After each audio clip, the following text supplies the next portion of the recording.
Darren's here. I don't need you anymore. See ya. Hey, it's DC. There he is. The whole idea when we started this was it was a bunch of buds that would get in the backyard around a barbecue or at the bar and talk football. And that's what we do.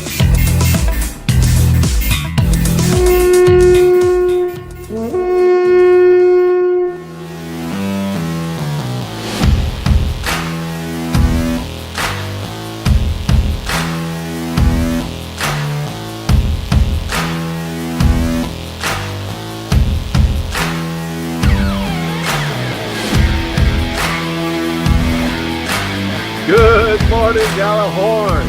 We are back for another episode.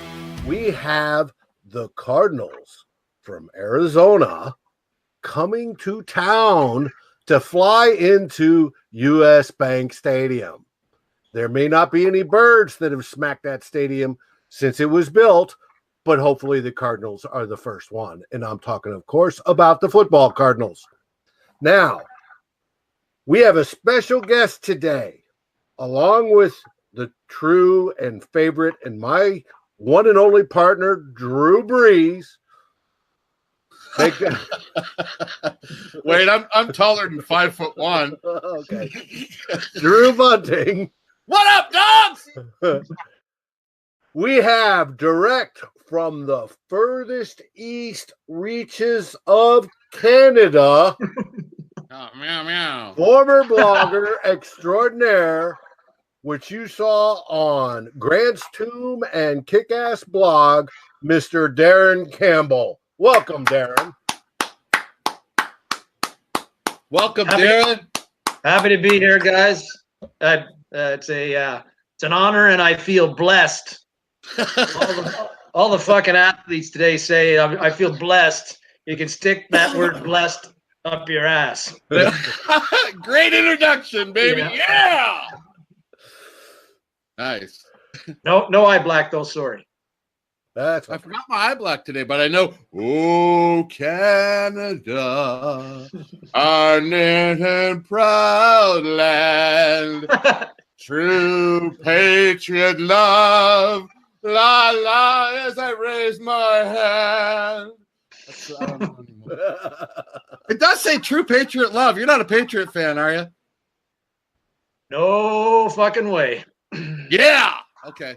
That's good. That's good to know. Vikings only. Hey, settle something for me real fast. A 40-year question I've had. What is the best Canadian beer? Best Canadian beer? Not you Molson. settle it. Not Molson Canadian. Man, right. I don't know.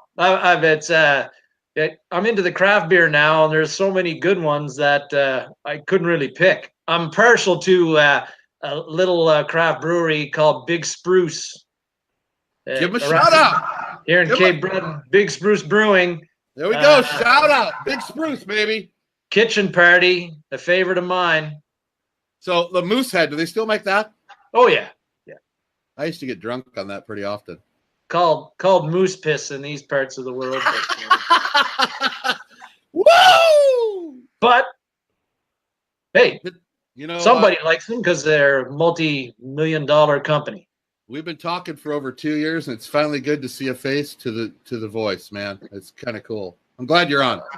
Oh, well, happy to be here. Hopefully I'll be of some use, but remains to be seen. Yes, it does. Dave probably has some intro questions for you. Ooh. Well, I've known you for probably 10 years. That's e-knowing, right? Isn't that what they call it? Or yes, online e-knowing, talking, via messages and looking at remarks on blogs back in the day. And I've always followed your work, and I've really very much liked it. Why did you give it up? I was just taking too much time, Dave, and I found that when I started, I was the same as everybody else, just like you, like many others, on Blogger. You've got like a dozen people who follow regularly. Well, you probably had more, but And I just found that it was taking up too much time, and then you're getting into a couple of Facebook groups like we were, and that's taking up time, and you're on Twitter, and because you need to build an audience, as you know, you need to be putting out consistent product like every day, 3 or 4 times a day if you can, like the Daily Norseman does, and I just didn't have the time for it, and I also found it tough because there were so many blogs coming and so many blogs written by ex-players or like scouts, who knew the inside of the game. And I was just like Andy Carlson, the podcast guy. Like I'm just a jackass with a finger, right? Like fingers. Like he's a jackass with the microphone. And I never played the game. I just talked about what I saw, which may have been right or wrong, or probably mostly wrong. And I just found, if you wanted to build an audience, but you need to have some sort of inside knowledge or be on one of the platforms like the Daily Norseman. And I just wanted to keep it my own. And so I just decided enough was enough. Too much time. I got better things to do, and just cut the cord.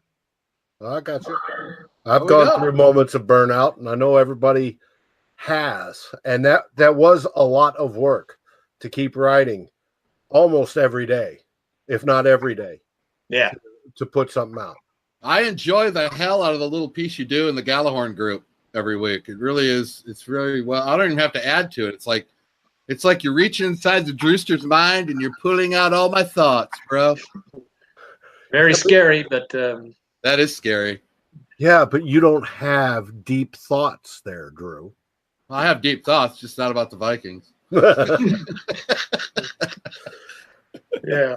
Well, that gives me a little opportunity to write a little bit like I used to on the blogs, I guess. So I really enjoy it. It's really well written, dude. Keep going with that deep thought stuff. Love it. And hopefully by the end of this week I'll have your slide logo done. Come on, get it done. God's sakes. I know it's tough being busy. Hey, I'll give you a heads up, Darren. You go into retirement or semi-retirement like Drew and I are, right? And you suddenly is that what I'm doing? Yeah, that's what I'd call it. And you're suddenly busier than you were when you worked 40 hours a week or better. Boom. Exactly right. Well, I'm not in semi-retirement, but I'm being paid like I am. Well, you told me about a project coming up. Yeah. Hopefully you'll get paid out of that one. You want to tell everybody about it? It's still we were just talking about craft brewing a few minutes ago, and it's a dream of mine, and working with a friend of mine very sporadically of opening kind of a brew pub here where I'm from. And the only problem is there's 2 problems: location and capital. We don't have a location and we don't have any capital. So other than that, everything's going great. Okay, well, good. I'm willing to invest in it. I'm always looking to get the iron in another fire, and with the exchange rate being what it is, if I got like $100 from you, Drew, invested, that'd be almost like 500,000 Canadian right now. Yeah. Let's do it. We'll talk after the show. We'll sign the dotted lines after the show. Well, and if you do get it up, if you do get the business started, there we go. That's better. Okay. Jesus, come on, Stefano. Fuck's sake, up and running. Drew, Ted, and myself need to go on a long road trip. Oh, man. So we could broadcast from it. That would be sweet. Live show? That'd be sweet. Do they let Bunting have a passport? Well, that's a good question. Oh, yeah. I got that passport problem. That goes with the restraining orders, right? I'll get it cleared up. I'll talk to somebody. I need to get north of the border and watch a little hockey. Hey, your boys bounced back with 7 goals after we dusted you. Good to see you. Yeah, well, a mirage, I'm sure. many beatings to come. I don't know. We're not talking football here, but the Flyers are what they are. They're going to be middle of the road, middle of the pack, first round exit if they make the playoffs. But we love our ice hockey. Me and Darren always used to go back and forth about the Olympic. You always got the Olympic gold over me, though. I can't seem to get that. So, oh well, one of these years. Didn't get one last year, so the women got it though. That's pretty cool. Doesn't count though. Vikings. How do you feel about that game last Sunday, Mr. Darren Campbell?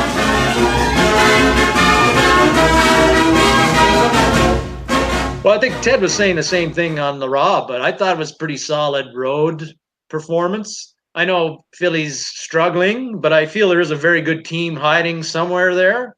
And so for us to go on the road, beat them, that's very unlike the Viking teams that we've watched pre-Zimmer.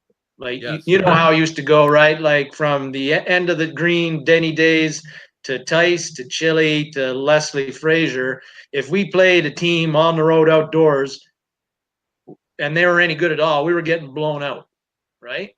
Right. And I feel that even though the Vikings have struggled this year, I feel that since Zimmer's come along, that's not really a big worry of mine. Oh, we're playing outdoors on the road.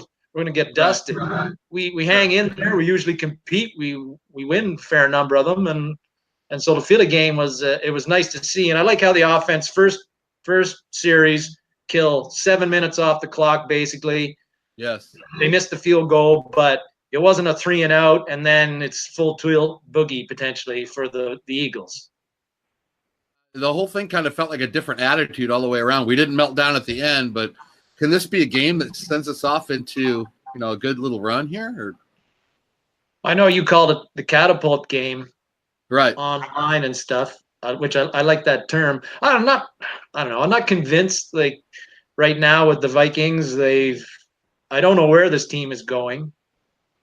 They've haven't met my expectations or many Viking fans' expectations, and I'm hoping that game against Philly catapults them into like a 3 or 4 game winning streak that they need to go on. But I'm not convinced just because of what I've seen in the previous 4 games, especially on the defensive side.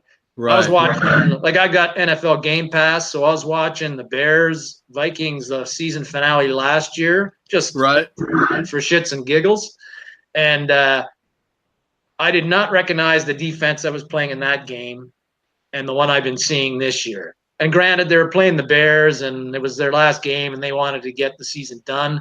But, sure. Bears flying all over the field, making tackles for loss, and running down guys. The defense is. Like they stuffed Jordan Hayward, who usually kills us. He got nothing. The throws, like Trey Waynes is batting down passes.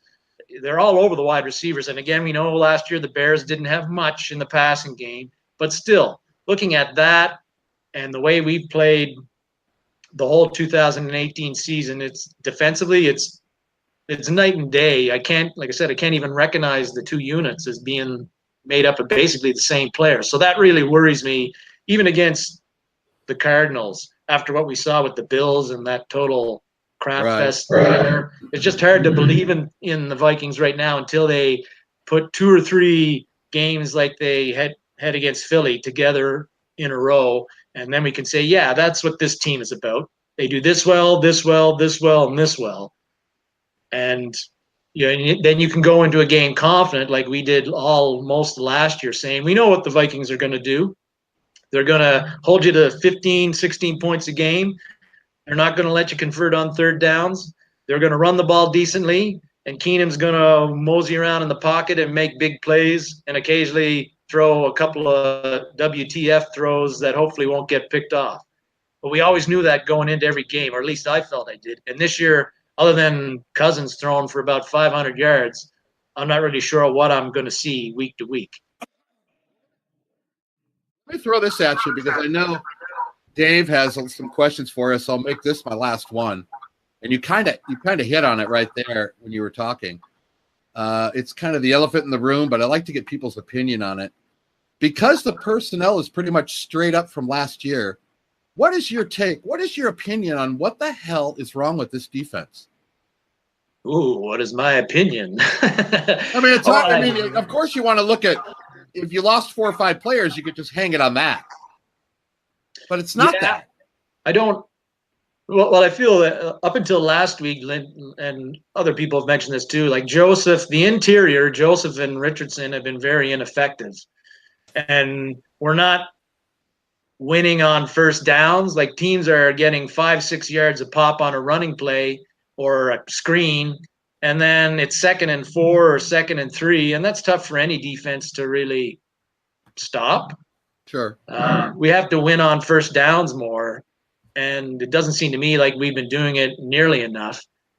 And that's been a big problem. And maybe, the loss of Newman on the back end of things has been a bigger hit to the whole secondary and the way that plays than we thought. It doesn't explain why our linebackers can't cover tight ends and running backs. It doesn't explain why the other team's running team game is getting consistent, strong yardage on running plays on us, and we can't seem to stop them either at the line of scrimmage or get some penetration to get a few tackles for loss, which will put the offense behind, in a bad way down and distance-wise. Right. So that's kind of what I've been seeing. And I was looking at Football Outsider stats today, defensively, just on like pass coverage, and everybody's got their opinion on FO and how they do their rankings and stuff. Like there's some weird stuff you'll see. Like I noticed that Stefon Diggs is the 56th ranked wide receiver on their list. What? Yeah, and like Treadwell's tree stump is like 2 spots below him. What? So that makes you wonder. Like Thielen is now the 6th or 7th rated wide receiver according to their rankings, so that makes sense. But Diggs being in the 50s, their name to Football Outsiders on meth. Yeah, but then there's other stuff on there like the coverage of wide receivers, tight ends, number 2 wide receivers, other wide receivers, and on that, the Vikings defense is listed against number 1 wide receivers, which would be who Xavier Rhodes would normally cover. We're 10th, so that's pretty good. Right. Number 2 wide receivers, the ones you'd think that Trey Waynes is on most of the time, were like lower, like in the 20s or something. And then tight ends, somebody cover George Kittle. And the running backs. And we know we've been getting killed by tight ends and running backs on screens all year. Unbelievable. We're 31st ranked in the league according to FO covering tight ends and 32nd covering running backs. So that means we're second last and last in the league in those 2 areas, which I think matches up well with what we've been seeing. That's pretty accurate. So I don't know, but just on the back end, we're not getting things done right either. I'm going to have to give that a look. You're throwing out some numbers there, Darren. That's pretty cool. I got some more about the Cardinals. As long as you don't have any power rankings, we don't do that shit on here. No. We don't do power rankings. This is where we have music for the entertainment people, so they can not get. You know what I'm talking about? You put that elevator music, like the TV stations do when they go to a rainbow screen. Yeah, put up we're having technical difficulties. First, it amazes me that Football Outsiders, we give grief to Pro Football Focus all the time, especially when it comes to judging linemen. And I've looked at Football Outsiders, for years, especially the DVOA and all the other stuff, but I hadn't looked to see that those rankings seem awfully bizarre, other than the defense against the tight ends and the running backs that I fully. But you know what? They also have our O-line is ranked 26th or 27th in the league, which I think that's accurate. Actually, I think that looks accurate too. But I think there's always stats on there that's why it's good, I think, in a way, because it kind of challenges your conventional wisdom of what things are like. And because I can't see. If you look at a whole bunch of other stats, Thielen is literally the best in the league. Mm-hmm. But all right, if you want to throw him into advanced metrics and saying he's top 5, okay, I could buy off on that, and they have their reasons. But the fact that they had Diggsy so low, there's just no way. I'm buying off on it just because Darren Campbell uses it. I trust Darren Campbell. When it comes to my Canadian hockey, when it comes to guitar players, when it comes to Football Outsider numbers, basically anything. I mean, the guy runs District 7. I mean, he's got it together. So I trust his knowledge. He wouldn't be looking up false numbers. So I want to throw that out there. I'm a full believer in whatever Darren Campbell, I endorse this message. I lost the election, Drew. You remember that, right? You know what? You won it in my heart. That's all that matters. Hey, you know what? You ran. You're ballsy enough to run for it. So you got my vote. Or stupid enough, but it depends. No, you're not dumb. How you look at it. You're a Viking fan. You like the punishment. True. All right. True. Speaking of punishment, we're rolling into Sunday. The Arizona Cardinals with rookie Josh Rosen are going to be coming to town. This is a game on paper. I think I just looked at the line. Here, I'll take it real quick. Don't look at the line, Dave. 10.5. Don't even look. I saw it lower than that, but okay. But anyway, we're not looking at that shit the rest of the season. Don't look at that shit, please. The Vikings are easily favored, right? Oh. Across the board, we're favored. Here we go. I know. You're talking Buffalo coming into town again. Talking about jinx. I'm talking about putting up the dagger too soon. Talking about mojo. Hey, they've got to get over it. We don't suit up. We're not out there. How does it go? Give me one. Come on, Davey. Hold your horses. But that's right. You and I aren't lining up there on the line, and Darren isn't back there calling signals. So thank God. Oh, yeah, you're right. Anyways, what do you anticipate seeing Sunday, Darren? Well, I anticipate that the Vikings are going to do a little bit similar to what they tried against Philly, and try to get the run game going a little bit, but mix in the pass and run. That the Cardinals have been terrible defending the run so far. Like, I know, Drew, you were crunching some numbers, but I think they gave up 182 yards against Washington running in the first game, 122 against the Bears, 171 against the Seahawks, 147 last week against the 49ers. Their best game, strangely, was they only gave up 90 against the Rams. I don't know what the hell was going on there. But I watched the Seahawks game and the 49ers game on Game Pass condensed.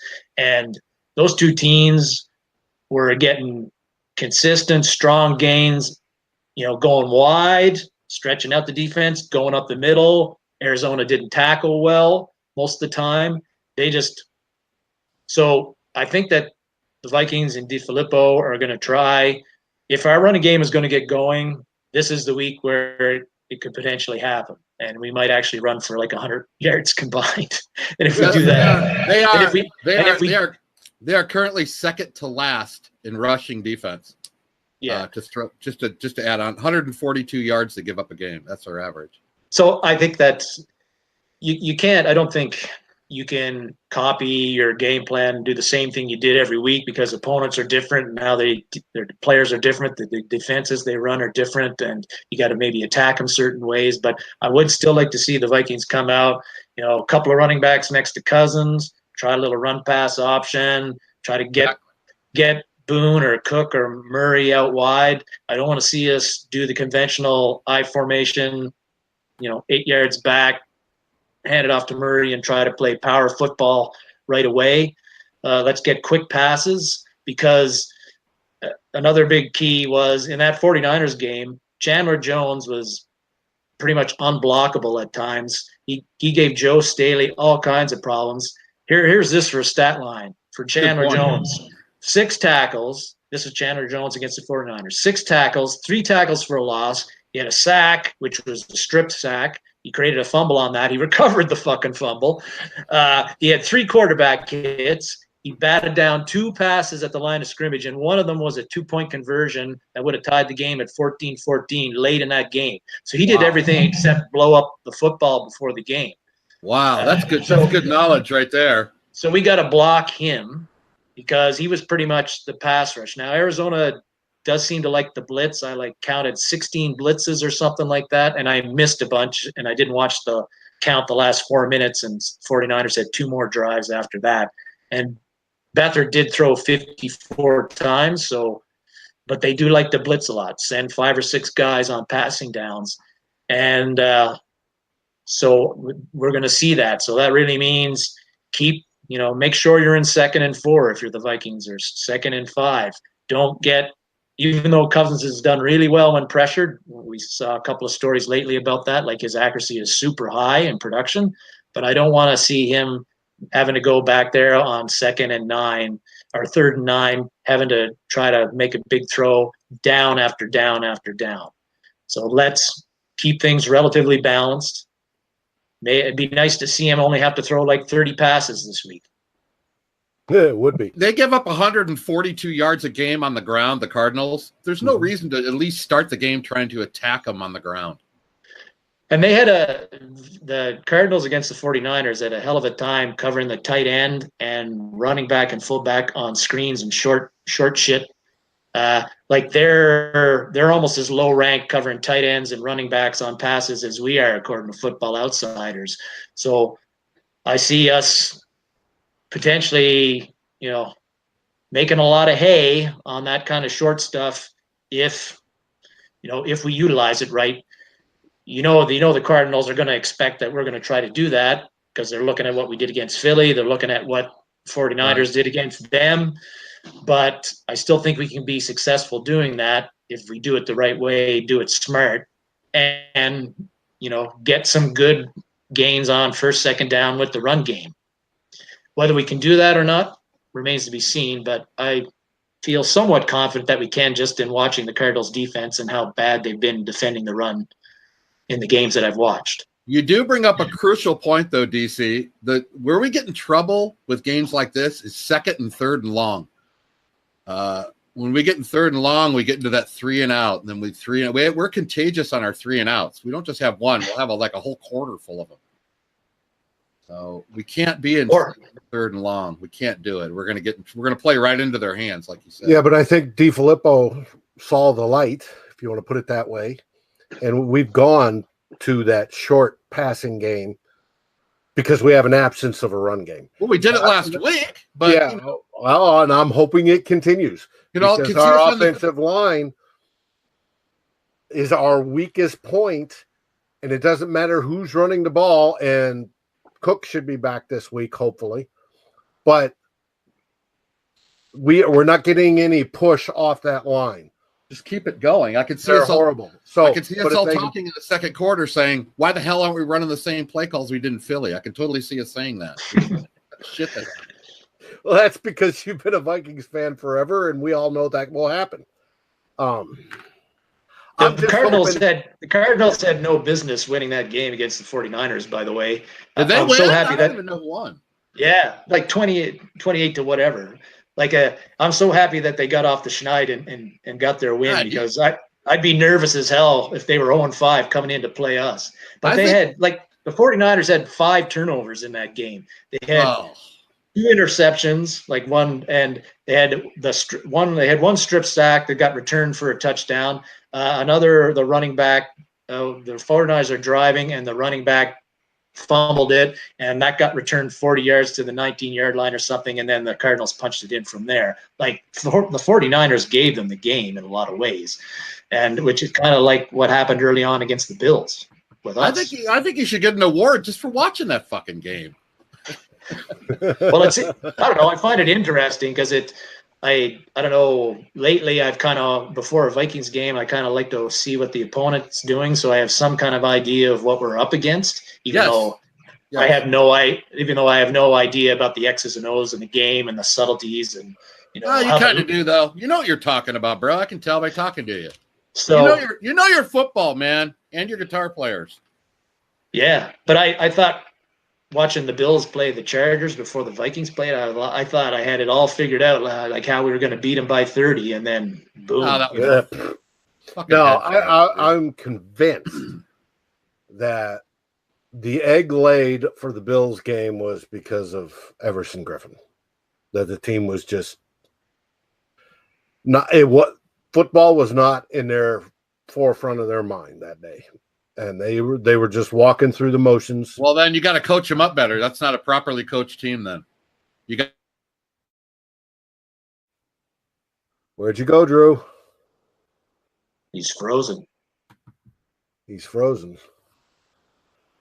His internet just died.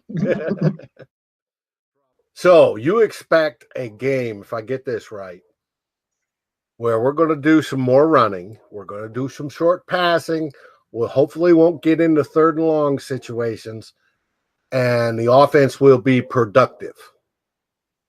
Yes, because I think that's all we need to do. Okay. Don't be productive, and don't turn the ball over 16 times like the 49ers did, and we should be good. Okay. How do you envision the defense playing? And it looks like we already know Waynes is out of concussion protocol. He will be playing. I don't know whether that's a plus or not. In some ways, I thought Hughes played pretty decently in Wayne's absence. I guess the only thing is that if you don't have Waynes in there, it cuts down on your depth, because then Hughes isn't playing in the slot. You got to put Mac Alexander in there, and then you got to use Holton Hill, and that sort of stuff. But again, watching, come on, Dave, we've seen the Vikings play 5 games now, and I don't think they change a whole lot defensively. What they're going to do, rush 4 when they have to, try to stop the run, have 6 or 7 guys back in coverage and tackle, rally to the ball, and blitz occasionally if they feel that the time is right. Send the hit man or a linebacker. And so I don't really think they're going to do much different than they've done. They're just going to hope that the guys are all in the right spots, and that they can stop the running game. And Arizona's running game is terrible, by the way. Like David Johnson's, the most he's run for is 71 yards in a game this year. He doesn't look the same as he did 2 or 3 years ago. Like, not quite as explosive. I don't know if that's still coming back from the knee injury or what it is, but he doesn't look like the same guy he was a couple of years ago. So I don't really think defensively we're going to see anything really new. And what I saw from Rosen in the 2 games I've watched is that I think they got something there, the Cardinals, because he didn't seem to get rattled against Seattle or the 49ers. He seems pretty calm back there. He moves in the pocket pretty good. He'll step up. But against the 49ers in particular, like, he was spraying throws all over the place, like pretty inaccurate. And he only completed 10 of 27 passes. So that's, but he missed, he threw a 75-yard bomb on the very first play of the game, and he threw for 75 more yards the rest of the game. Lots of bad misses. So I feel that, if we can get consistent, not even need consistent pressure so much, but just get him moving in the pocket a little, and he's not going to hit enough. He's not going to be accurate enough on his throws to hurt us like some of the more elite guys have. Right. And the Cardinals wide receivers drop a lot of passes too. Yes, and they haven't been real effective. But if we get pressures, Drew and I have been working on that, looking back last year and this year. Generally, if we get at least 20 quarterback pressures a game, we have like a 90% chance of winning. It's just like the use of the Mendoza line that you keyed the term, that if we hold them to 17 points, or Zimmer's, if I score 21 points, we win thing most of the time. If it goes back, if they get 20 pressures on the quarterback, which is only 5 per quarter, we win the majority of the time. Mm-hmm. And if we go higher than that, we guaranteed win, because we're shutting down the pass. We're moving the quarterback off the mark. Now, The problem with Rosen is he can move. He's got the flex. He's young. He moves around, and he can still connect, which is good for them. So, but I still think we're going to shut him down. I think Zimmer has always been outstanding against rookie quarterbacks, and I don't see this being any different. Yeah, that's what again, the Bills games got me kind of wondering, like, what the hell's going on, right? But I do think that with Rosen, if that he just isn't at this point now, he isn't quite accurate enough for whatever reason back there. He's not getting sacked very much. He's only been sacked 3 times in the 3 games he's played, and he's not making a whole lot of like bad errors. He's been picked off once. That was in his first bit of work, and that when he replaced Bradford against the Bears. Other than that, I think the Cardinals aren't asking him to do a whole lot. A lot of times, occasionally they'll take a shot down the field, and they hit one last week right in the beginning of the game. But I think he should be somebody that our defense should handle easily. Mm-hmm. I say that knocking on wood, even though there's no wood around here. Well, you live in a very rugged part of Canada, so I understand that. Well, it's time to wrap this puppy up. As you know, we say goodbye to the group, Gjallarhorn, and all the viewers. So, is there any last thing you'd love to say? I should have prepared myself for the response to this one, Dave, but Skol Vikings! Woo! Skol Vikings! Meow, meow! Vikings out!